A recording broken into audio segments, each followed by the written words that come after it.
What's up guys, Dan Cohan here, and I am standing in front of our latest acquisition of our Kochanowicz acquisitions group. We're sitting in front of our new house. We just bought this house. It's in Liberty, Missouri, and we're gonna take you on a walkthrough of it. This is a complete gut job rehab.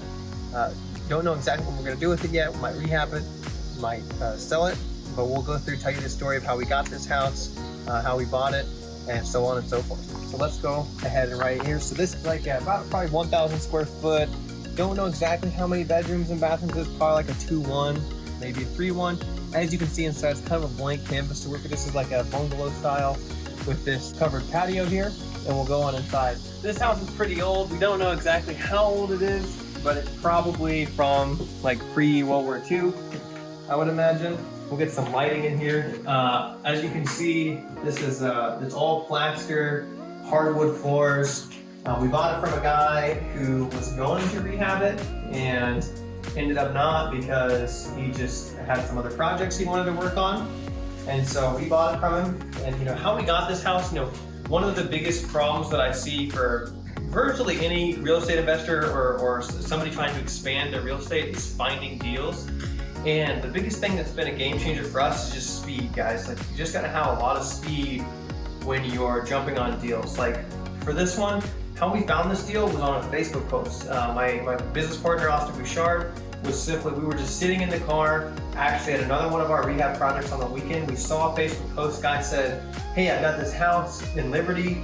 I wanna sell it. First person that comes to buy it at the price that he wanted, got it. So literally within like a couple minutes, we DM'd the guy, called him, and then raced over here, and we were the first person to see it. And we just made a quick, analysis of the property, given the area. This is a very nice area that it's in.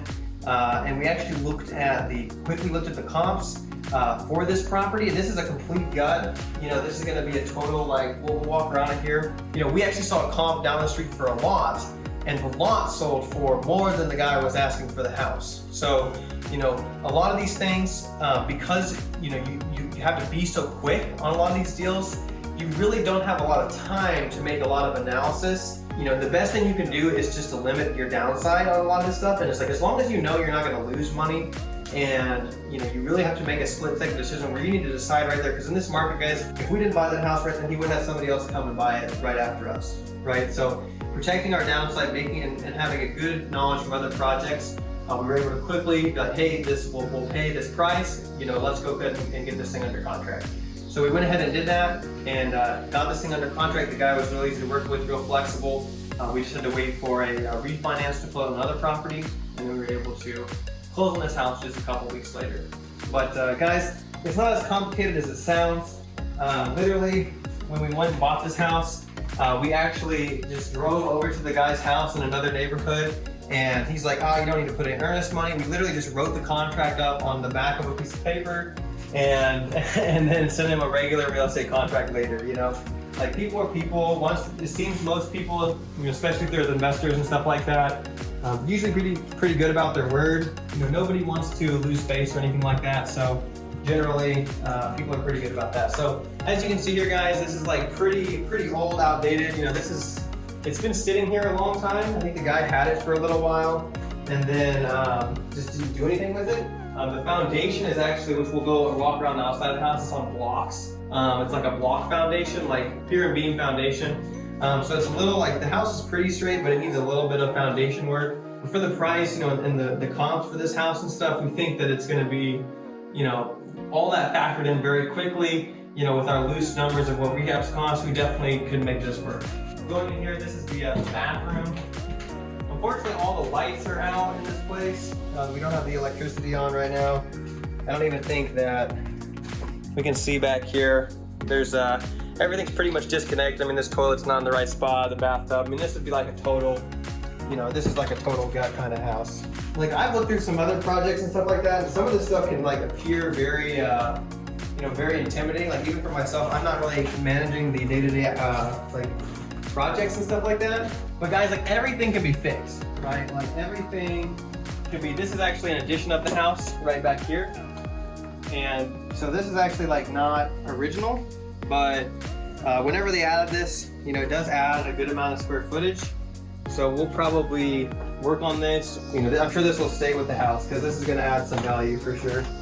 This could be like another like bedroom back here. This will probably be like a some kind of utility room or like laundry room, something like that. There's some water damage that needs to be fixed. But yeah, like pretty much any kind of project, like it can be done. It can be fixed. And you know, for the right amount of money. The key with buying these types of deals is getting them at the right price. And if you can get them at the right price, then you can build in a lot of like, you know, fudge factor, because you can have a good idea for what things cost. And if you have a good, you know, walkthrough with the contractor and stuff, get a couple bids, get a couple contractors that you like are really good with working with, and then you can get bids for places. And once you get a few bids, once you have a few projects under your belt, then it's going to be a lot easier to estimate those costs going forward. When you go to other houses, you know, a good rule of thumb, like in our area that I found is like, you know, if you want to do like a major rehab project, there's different, you'll kind of get a feel for like cost per square foot for the level of rehab that you're doing, right? It's like, Austin, what would you say, you know, is a good rule of thumb for like our area? Oh, and I mean, like something like this is probably going to need, I mean, this is probably going to be an $80,000+ rehab, about 1,000 square foot. I mean, for a heavy rehab, you're looking probably $80 a square foot.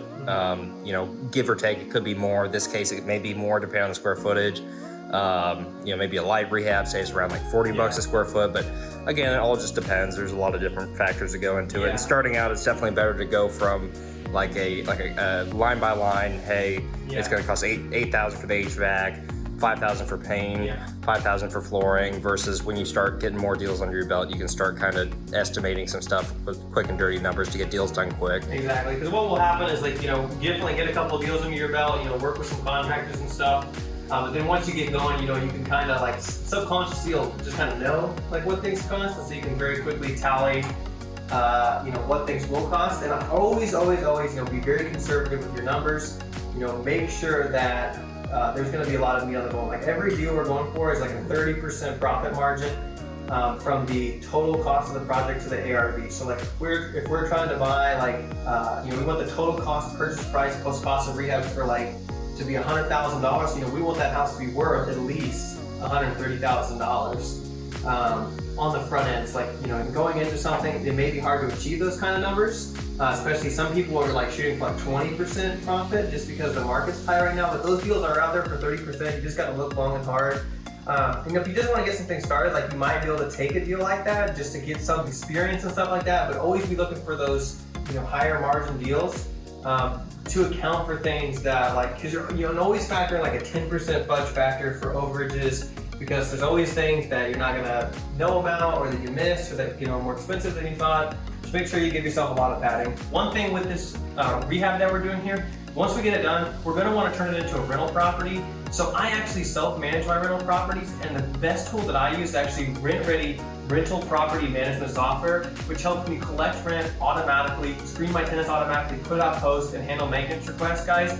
It's a super valuable tool. Saves me the price of the software every month just in the gas and time that it would take to go collect the rent, guys. So if you want an awesome rental management software, it only costs a few dollars a month. Go ahead and check out my link in the description below. Check out the service that I personally use to help manage your rental properties. So with that, guys, go ahead and hit the like button on the video, subscribe for more, leave us a comment if you have any questions about this project, guys. And with that, this is Dan Cohan, and we'll see you guys in the next chapter.